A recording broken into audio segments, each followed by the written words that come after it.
Mr Bragason, you are a psychologist working in the government agency for the Children Protection Iceland team for assessment and treatment of inappropriate sexual behaviour of children. What are the measures proposed in Iceland for the treatment of young sexual offenders?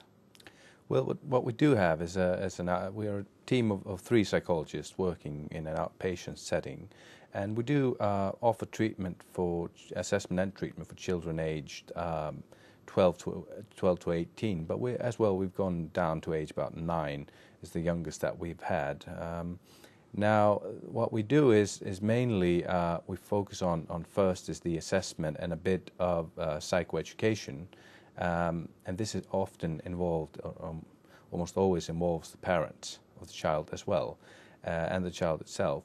And once we're finished with the assessment, which is just a broad assessment of risk factors, of factors that can increase the likelihood of recurrence of the behavior, as well as protective factors that, on the other hand, could decrease the likelihood of the behavior being shown again. Once we finish that, we can tailor an individualized program, sort of individual sessions with the child and the parents as well, where we do treatment which is then matched to the risk assessment needs results.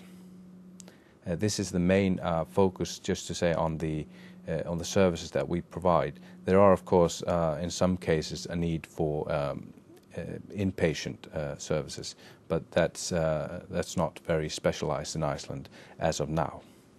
Could you provide us with information on the results that you've obtained in terms of the rate of recurrence? Well, our project now was established in 2009. Prior to that, we had all the regional child protection committees or the services in each region that provide the services by themselves. But now, since the government agency sort of standardized this assessment in 2009, it's just too early to say about the reoccurrence rate.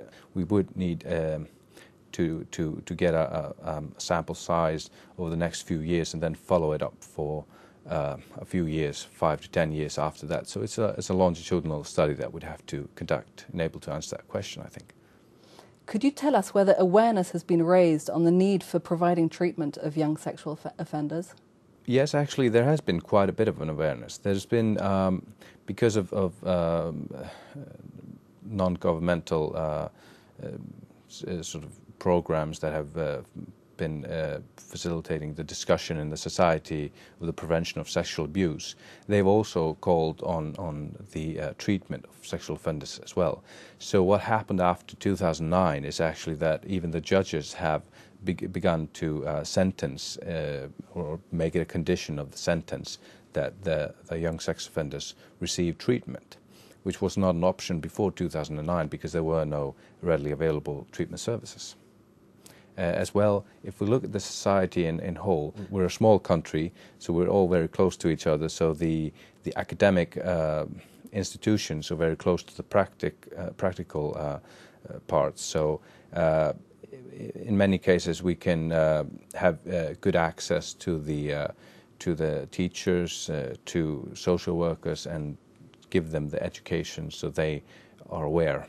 And that's been happening over the past 10 years, I'd say, quite a bit. Thank you very much, Ms. Bragason.